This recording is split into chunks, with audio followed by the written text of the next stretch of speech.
Hey there, I'm going to read you another passage, if you will, or chapter from this book that we're reading for our book club.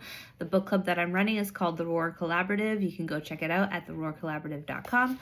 The book we're reading for March is the 12-week year. We're going to start our 12-week action plan at the end of the month and throughout June. So if you are looking to be successful this year and you want to actually implement some of these books that you've probably read before in your business, you should check us out and join us so that I can help push you and give you the strategies you need to be successful. So this chapter or this section of this book is called Accountability as Ownership. It's one of those things that I read maybe 6 or 7 years ago, completely forgot about, but then when I was reading through this book, I was like, right, that's where I heard that from. That's where I got this way of living from. And you'll see that a lot of these common themes, these things that are said by these authors are said by multiple different authors for multiple different time periods. There's a reason for that, and it's likely because it's the truth, or it's a proven system, or a proven concept.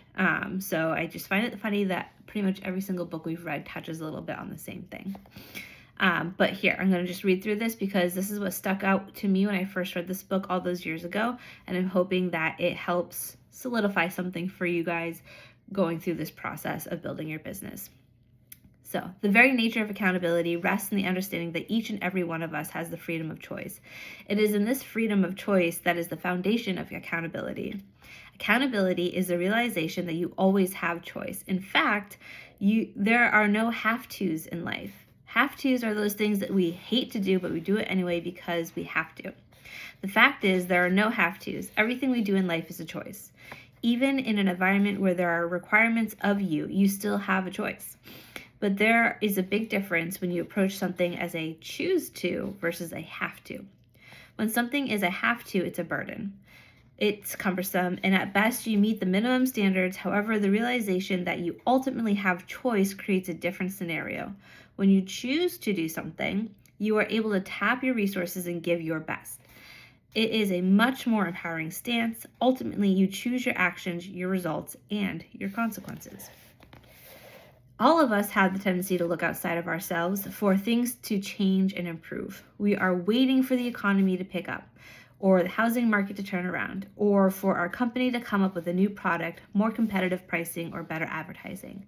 It's easy to become a victim to outside circumstances, spending time and energy hoping and imagining what our lives would be like if the world around us were different, believing that these are the keys to improving our results. The truth is, you don't control any of these things. I want to stop and pause right there. A lot of us put a lot of our success on the things that are happening around us, things that we do not control. That is something I took away from this book and other books a long time ago, and it's how I live my life today. Things that I cannot control do not have a say in my results or my life. The only things you control are your thinking and your actions. But those are enough if, and that's a big if, you are willing to own them. Don't get the wrong impression that somehow accountability, as we've described it here, is passive. It's quite the contrary. True accountability actively confronts the truth. It confronts with freedom of choice and the consequences of those choices. In this way, accountability is extremely empowering, but you must be willing to confront reality and the truth of your situation. How you view accountability and to what degree you embrace it affects everything you do, from your relationships to your ability to execute effectively. When you understand that true accountability is about choice and taking ownership of your choices, everything changes. You must move from resistance to empowerment, from limits to possibilities, from mediocrity to greatness. At the end of the day, the only accountability that truly exists is self-accountability. The only person who can hold you accountable for anything you do is you. And to be successful, you must develop the mental honesty and courage to own your thinking, actions, and results. So that is a mental mindset shift for a lot of people, maybe. Maybe you always knew that you are the only one that can hold yourself accountable. I do like the idea of an accountability partner, but from the description of what I just read you, maybe it's more of a keep you in check partner, because they can remind you to do stuff, but you still have the choice to not do it. Your partner can check in with you, or your coach can check in with you and ask you, hey, did you do these tasks you said you were going to do? You can make a choice and tell them you did when you didn't, and then you can feel the guilt of that choice and then potentially not move forward in whatever goal you were trying to achieve. So at the end of the day, yes, sometimes it's helpful to pay for somebody to tell us to do better, or to have a friend check in with you repeatedly, like a buddy. But at the end of the day, it all comes back to you and what you choose to do and your actions. And you have to own those actions. So if you're not getting the results that you want in your life, business, career, relationship, you have to look at yourself and your actions and what you're actually doing. Are you doing the things that you need to do to get to that lifestyle or to that paycheck or whatever it is? If you're not, you really need to be honest with yourself and make some changes. The world is not going to magically change to give you the perfect environment to be successful.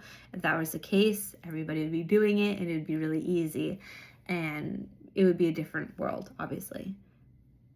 Being successful and going after things that you want in life and improving yourself, whatever that is, it's work. It's hard. It takes action. It takes becoming uncomfortable. It takes doing it more than once.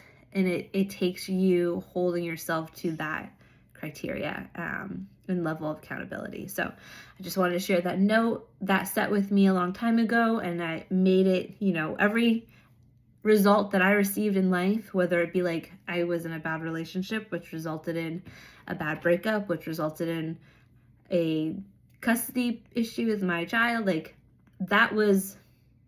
I held myself accountable because I chose to be with that person. I knew what that person was like. I made those choices. So later on in life, I made better choices about people I wanted to be around. And I have a better, more, the life that I was aiming for. So it takes a little bit to be honest with yourself. It could become uncomfortable. Maybe that's your first uncomfortable task that you take on, is a hard look in the mirror. But I wanted to share that because if you are not happy with the results you are getting right now, it's directly correlated to the actions that you take daily.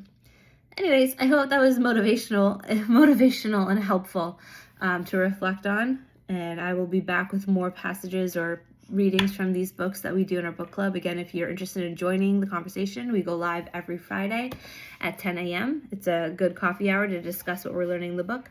You can come join us. Go to theroarcollaborative.com. And yeah, let me know if there's any questions.